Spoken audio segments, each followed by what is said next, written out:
Welcome back to part 2 of what is your cursed item or place story. Quite a few on this thread, so that's what we're going to do. In case you forgot, I am Ramona, and this is the Smell of Logic channel where we read Reddit stories and that sort of stuff.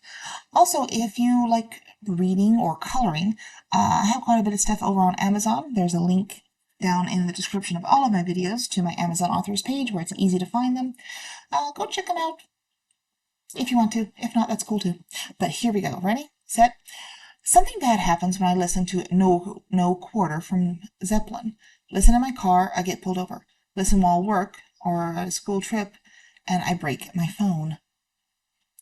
Kind of a joke, but a green reverse in an old Uno deck. It was my foster brother's before he got taken away, and somehow every single time before he lost, he only had the card in his hand. This also happened to my uncle who recently died of cancer. It's kind of a weird, sad inside joke around my family that neither the deck nor the singular green reverse card is cursed. My professor once tried to play The Omen for our class. When he tried the DVD player in our classroom, the DVD did not work. After class, he tried playing the DVD in our classroom again. We aren't sure what totally happened, but he said something broke when he tried playing it after class. He then went to the classroom next door and tried playing The Omen in that classroom. It worked in the classroom next door. The next class period, our professor had to switch classrooms. To this day, we call our original classroom haunted. We had a mirror. I had no idea where we got it from. It was fine before we moved. But when we moved from our first apartment, a friend who dropped it and cracked it ended up with prostate cancer. We moved it with the crack still in it and hung it up. Everything went wrong. I had a miscarriage. My husband lost his job. I got sick. We decided to pack up and move. Yet again, everything went wrong. Miscarriage lost 3 family members. It was horrible. Final place we moved with it, hung it up. Ended up being a cockroach motel, and yet again, everything went wrong. It was like bad luck kept following us. We got rid of that blasted mirror and half our roach infestation belongings. No problem. 6 years and counting. I am superstitious, but I haven't told anyone about that stupid mirror. Was it bad luck? Or it was bad luck, and nobody can convince me otherwise. One of my best friends gave me a pocket knife that I really loved. It looked nice and just felt right in my hands. It never left my pocket because I was using it, unless I was using it. A couple years later, my friend passed away at the age of 26. A couple years after he passed, I went on a week-long backpacking trip in northern Michigan with another friend. On the third night, I set up my tent and then realized my knife was not in my pocket. I looked through all of my gear, trying to locate it, but to no avail. In a last desperate attempt to find it, I decided to look in my tent, even though I had not put any of my gear in the tent yet, and there was no reason for my knife to have been in there. I unzipped the door, and there it was, right in the middle of the tent floor. I had no idea how it got there. I was so happy to have my knife back. An hour later, the knife disappeared again. We hadn't gone anywhere, and there was no way the knife could have gone far from my tent. I never saw that tent again. I never saw that knife again. But rest in peace, Charlie. I love you, man. Foam fingers at sporting events. I always wanted one, and when I finally got one for my team, my team lost, and they lost every game until I threw it out. I am superstitious when it comes to sports. I tried it with a different sport, and same thing. Foam fingers are a hard pass, no matter how much I want one. I know D&D players who have sworn that they will not use certain unlucky dice. They still carry them around, though. Holy crap, have I got a story for you then. I had dice, and I collected them because I loved them. My whole family, we love dice. You know, we're all gamers. But I had cursed dice. Seriously, I would roll nothing but ones. It was horrible. My dice hated me. We tried freezing them, which is what we were told to do.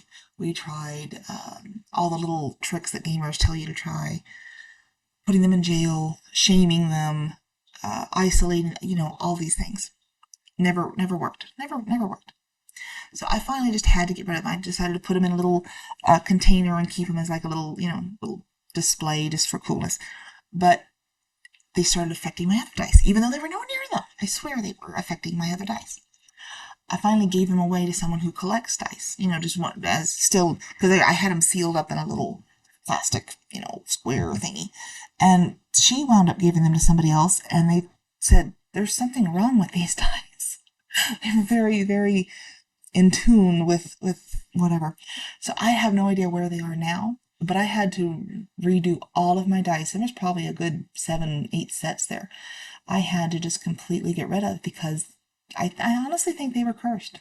And I bought them off the internet. It's not like they belong to anybody else because I don't really like doing that sort of stuff. But yeah, dice can be cursed, and I still don't roll very well. It may just be me. Let's be fair. It may be me. Anyway, next story. Years back, I bought tickets to see Kings of Leon during a summer tour at an outdoor venue. Shortly after the tour started, it was canceled. The lead singer couldn't stay sober long enough to perform. Ticketmaster refunds the money, no big deal. A few years go by and there's a huge Ticketmaster lawsuit, and I get a shit ton of free ticket vouchers as payment. I see a set of tickets to see Lincoln Park 2 summers ago, same venue as the aforementioned Kings of Leon show. A year later, lead singer kills himself. Ticketmaster returns the ticket vouchers for me. I buy tickets to see King of Leon in the same area. Husband and I go to dinner before the show, and I get food poisoning and have to sell the tickets last minute. This past summer, I used vouchers to get tickets to see Avenged Sevenfold. Again, at the same outdoor venue I had been attempting to see shows at. A couple weeks later, the tour is canceled for health reasons. Tickets are refunded. I am convinced of 2 things. I will never see Kings of Leon live, and the original tickets purchased were cursed. There's one corner at my local family video that always made my ears ring painfully every time I went in. Nobody else had this problem, and it happened to me on several occasions. I'm sure there's a scientific reason behind it, but I have no idea what that could be. Ever since I was little, anytime I noticed the number 214, something bad would happen. I made a point to avoid doing things at 214 just to prevent bad things from happening. This leads to about a year ago, where I am explaining why 214 is cursed and evil to a group of my friends in a McDonald's, and eventually crying hysterically because they won't believe me. Later that day, my friend noticed the time was 2:14, and he took a picture of their clock to send it to me as a joke. Their phone, however, would not send it at all, and their phone sent other messages fine. They ended up believing me in my anti-214 campaign. Or propaganda, sorry. I still think 214 is a cursed number to this day, and I am fully expecting to have something bad happen because I have typed it out so many times.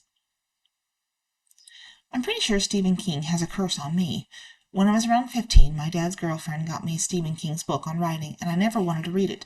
I have a complicated history with him and his books, so I sat on my shelf for years. In my early 20s, we had this going-away bonfire in the woods for a friend of mine, and we all brought things to toss in the pyre, and I tossed in that book. That was about 10 years ago, and I've gotten this book as a gift almost every single year since. I think I'm up to 8 times past the first. I just got it for my birthday last June. I'm not burning them, but I give them away constantly. I think burning the first one put that sort of curse on me. I'm curious to see how it's going to play out, because I'm not reading your stupid book, Stephen. My family and I stayed at a hotel when I was a kid in Wisconsin. The woman who owned the place personally showed me to my room. As I looked around and noticed there was a door behind a giant bookcase, I jokingly asked her what was behind the door, and she looked me dead in the eyes and said, "Oh, that's to keep the 21 ghosts from getting out." In the middle of the night, I heard a little girl slowly say, "I found her." After a long-term relationship ended, he mailed me back my stuff, including a pair of earrings I'd left at his place. I got into a car wreck, not serious, but the person who caused it drove off, leaving me with the legal culprit. The first day I wore them, I had a string of bad luck until I threw out the box and packaging materials. He'd sent everything in. I ended up performing a simple purification ritual over the items he'd sent back, just to be on the safe side. Probably a smart thing. The song Sweet Thing by Keith Urban. Every time that song is playing, something bad happens. I have been pulled over 4 times while listening to that stupid song. Now when I hear it, I just stay very quiet and still. Also, Keith Urban is real weird. I mean, he's an Australian country singer with a soul patch. I once had a DVD copy of Twister that I believed to be cursed. Any time I'd get in the mood to watch it, a huge thunderstorm would brew up in my area within the same day. Even if no thunderstorms were predicted, one would pop up. If the weather forecast called for 20% chance of rain, but nothing major, it turned into a severe thunderstorm. Once or twice a tornado watch and even warning was issued. I got rid of that copy of Twister and bought another copy a year or two later, after I got rid of the first copy. Same thing would happen whenever I watched that copy, so I got rid of it and swore never to own another copy of Twister again. Oddly enough, the storms would never occur if I happened to watch it while it was being shown on some cable channel, but only the copy that I owned. I have a chronic stomach illness and I've never heard this one. Emetriophobia? Every time I wore this one blue dress, I would get nauseated and have a panic attack.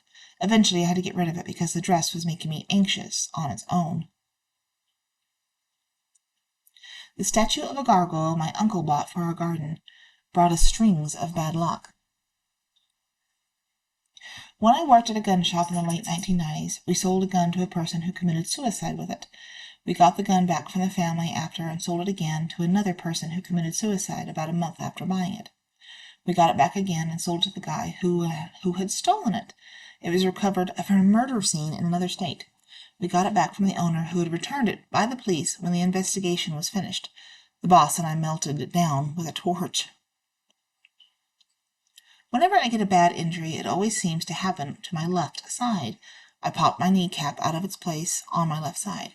My left humerus had a hairline fracture. My left hip broke when I was a tot.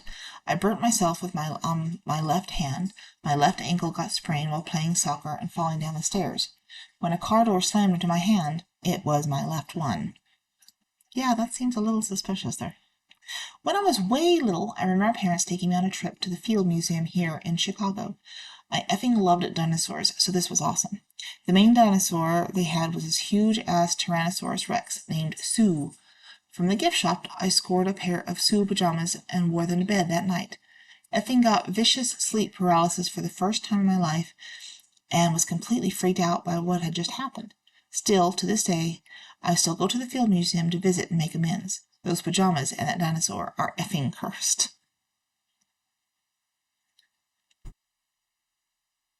I don't know about cursed, as it didn't cause me any harm, but it was certainly creepy. The first wireless video game controller I ever had was for a PlayStation 2. It had 2 separate battery ports, one on each handle, and I thought it was neat, but then I would notice that it would follow me around the house. Like, I'd be playing video games in my bedroom, but the controller was on my bed mid-game, head out into the kitchen for a drink, and find the controller on the counter. Now I'm forgetful, so I chalked it up to me forgetting that I was bringing it with me at first. But then I made certain I'd set it aside in my bedroom when I was taking a break from gaming. Not only would I put it down, but I'd make a note of it out loud to help reaffirm in my mind that yes, indeed, I had placed that controller on my bed, or on my dresser, or on the console, etc. And then about a minute later, it would be waiting for me in whatever room I'd enter. It somehow was moving room to room faster than I was. I told a friend about it, and he didn't believe me. So I proved it to him like, watch this. See this controller? I'm going to place it on my pillow. And that's what I did. I led him out of the bedroom, down the hall, downstairs, and in the main rec room area of the basement. My one and only wireless PS2 controller. No idea how it got there. He looked at me baffled and was quite creeped out. This went on for about a year until the day I accidentally dropped it and the controller stopped moving on its own. Now it just sits in my dresser drawer. I have a cage necklace for putting gems in, and every time I wear it and drive somewhere, I manage to run over an animal. Bonus points. First time I wore it, I hit a black cat and wrecked my car not even 5 minutes later. My high school girlfriend had a shitty life. We dated for 1.5 years, and out of that, only the first 4 months were actually good and enjoyable. In the span of only a month or 2, her family got kicked out of their house by her grandparents, who owned it and decided to sell it to buy an RV. Her dad lost his job. Her mom admitted that she was cheating after 20 years of marriage, and both parents became alcoholics.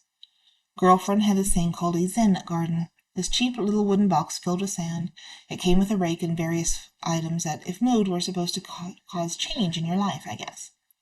She became convinced this thing was the root of all of their problems.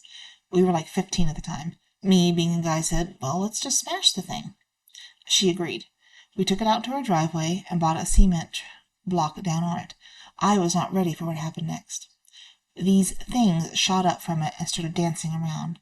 It was like when you wave a sparkler around in the dark, except it was in the daylight. These sparkling chains danced around in the air in front of us before whooshing back to the block and creating a final blinding flash, and then they were gone. Over the next few weeks, her mom left the family permanently. This was a positive. They found a new house just up the road so that her disabled younger brother wouldn't have to move schools. Her dad managed to get unemployment or some kind of benefits.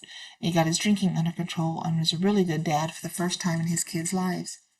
The good lasted about a year before the dad found heroin. She ended up being a hardcore party girl, and I broke up with her after that, after she cheated on me multiple times because she was finding somewhere else to get high and drunk and F random people literally every night. She was 17. I still think that weird little trinket actually had some amount of control over her family's life. You know, when you first started dating someone, you always like to do the crazy stuff together, like go on spontaneous road trips. Well, there's this one spot in the desert where I live, San Diego, that I swear is cursed. I always end up driving around all night with my next potential partner and seem to always hit this one spot near Borrego Springs. To be honest, it started as an accident at first, but I kept going back because I can't effing believe that what I'm seeing. It's in the middle of a long stretch of two-lane road with miles of desert around. There's a turnout that leads up a small hill. If you get out of the car in the middle of the night and look at the starts facing southeast on the horizon, you can see the starts dance. I don't know what any of that means. Maybe somebody else does. This will sound like I'm joking, but every time I play any of the Assassin's Creed games where Enzo is the main character, a mouse shows up in my house. My friend goes to UCSC, and there's a bridge that connects his dorm complex with the other half of campus, and it's in the forest. There are many stories about people who walk down the bridge alone at night, and they see someone pass them, and they turn back, that person is gone. The description of this person is usually the same, and the bridge is pretty high up, so there's a good chance that someone committed suicide off of it, and their ghost still haunts the area. My uncle bought me tarot cards for Christmas when he was 13. I was obsessed with the occult, read cheesy ghost hunting shows and supernatural. He bought them in Salem, Massachusetts, and the figures on the cards were made to look like cats, which sounds cute, but those things were effing terrifying. Everyone ended up doing a reading for often really silly shit, and had their fortunes come true. Then the nightmares started.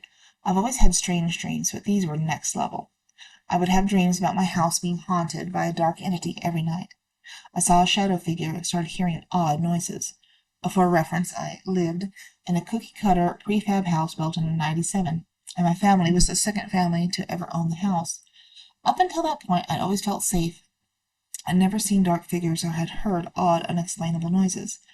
It all accumulated with a vivid nightmare about a faceless, dark entity possessing my entire family. The next morning, I donated the cards to Goodwill. After that, everything stopped. My house, specifically my room, felt physically lighter on a hokey note. Maybe it was all in my head, but I didn't and don't plan on testing that theory. Where I grew up, there was an old abandoned workhouse that had been converted to a hospice after it had finished being a workhouse, post-World War II. It used to euthanize old people before it was closed down and left it overgrown. It was a very daunting place, all alone in its overgrown compound hedges. My family used to camp within its grounds back when they were all still in trailers. We are gypsies, and we liked to tell ghost stories to each other. Years later, my mom remarried a chap whose mom came over from Germany and a nurse post-war, worked at this place, hence this knowing about the dosing up of the elderly. It's not cool. Let's see. Hijacking my significant other story, since he doesn't have a Reddit. His mom bought an old quilt at a flea market. It was a nice one, handmade and dirt cheap. She put it in the guest bedroom, which was pretty much the dog's room at the time. We loved to go in there and play, nap, etc. As soon as the quilt was put in there, we stopped going in. They would stand at the doorway and growl and bark, something that was very out of character for both of them. Things would also fly off the shelves. We would put something up, and they'd find it halfway across the room. Sometimes we'd hear banging on the walls. One night, they had my significant other's grandmother over. She had a bad back, so he gave her his bed since it had the better mattress. He slept in the guest room with the quilt. The next morning he woke up completely covered in scratches. His mother eventually had a dream where her grandmother appeared by her bedside and woke her up. She told her, "Get rid of that quilt. You need to get rid of it now." Next morning we woke up and she threw it away. Stuff stopped flying off the walls. Dogs returned to normal. Never had a problem since, though sometimes the antique radio turns off by itself. My childhood home was a funeral parlor. One day when I was about 10, this beautiful hand-carved and polished ivory chalice appeared in our pantry. It was exquisite. No one else in my family would touch it, so I kept it. The inside of the cup part was stained red or brown. It looked like old blood, not wine, but it would not come off. The stem was a merwoman fairy carved to look like she was holding up the shell that formed the cup. When it first appeared, she was not smiling, but looked sad. After about a month, I kind of forgot about it and put it up on my shelf in my room. Anyway, one day it started moving, would go from shelf to dresser. I didn't actually think much of it at the time. Then our dog, Charlie, was put down, so I helped my dad dig a grave under the peach tree. I hit something hard with a shovel, so my dad fished it out. It was the chalice. I had broken off the merwoman's head, but her expression had changed to her crying. My dad smashed it with a shovel there and then. About a year later, it showed up in our pantry again, but this time headless. It was burnt later that night. 2 years ago, after moving to Australia, I found the head in the middle of my bed. This was the first time I truly cried in years. I have not been that scared in a long time. I'm posting this from a throwaway so I can be completely frank. About 10 years ago, hubby and I were cruising a church-run thrift shop. There was a magnificent wooden statue of a naked woman. It's about 4 foot tall, from either Bali or Borneo. It reminded me of a ship's figurehead in this style. I fell in love with it, but felt that it would be far too expensive. It turned out to be $15. I bought it and hauled it home. Within days, shit started to get weird. Things seemed to be flinging themselves off of shelves and getting knocked over. We started seeing this dark flash out of the corner of our eye. It's unnerving and a real hassle, very disruptive at the same time. A few weeks of this, and one night I had a strange dream. I dreamt of the statue. She tells me her name is Trembling Leaves, and she wants to be honored. She asked for flowers. The next day I buy fabric flowers and leave them at her feet. All the activity drops dead. Even after this long, if the flowers get disturbed, all the activity restarts. Last one. In November of both 2015, I was a sophomore in high school, and 2016, I was a junior in high school, I had given an attempt to actually fully reading Dreamcatcher by Stephen King. I had one of the original copies, but it's busted to hell due to being read and subjected to my horrifyingly messy backpack at high school. The first year I gave an attempt on reading it, I fell sick. Not just an average little cold, I mean one that lasted painfully for 3 whole months while I was reading this novel. I was so sick that I was coughing hard enough to bruise a few ribs. After I put the book down in January 2016, for something I received in Christmas, I miraculously recovered. However, November 2016 rolls around and I experience the same illness again, but not as prolonged as before, as I immediately gave out on it again. I even tried to read it again in 2017 as a senior, as my friend group was all reading one of our favorite authors for silent reading in English class. However, I gave up after reading about Beaver's death because I just love him so much, and knew once I read about the alien virus I would fall ill again. And being the kind girlfriend I was, I didn't want to subject my ex to that misery. This fall, I was too busy with my college courses to even subject myself to that, nor did it come to college with me, as I wasn't feeling a good novel or part of the Dexter series, as it wasn't a feel-good novel or part of the Dexter series. It seems that as long as I refuse to read that book or not read the part about the virus taking over and almost killing everyone, I don't fall ill. This is incredibly frustrating because I really do enjoy King's writing and I want to finish the damn book, but I also don't like being sick. Also, the book has no evidence of mold or anything that could cause me to become sick. I've been highly aware of black mold since it plagued my former high school and caused me and a few teachers to get sick a few times. That damned book is just cursed. So there you go. I like stories like these cursed items because it's always interesting to hear them. I don't know. I find it interesting. I hope you have found this interesting as well. If you did, leave a like or maybe a comment, and go check out another video. And thanks again for listening and watching. We'll talk to you later. Bye.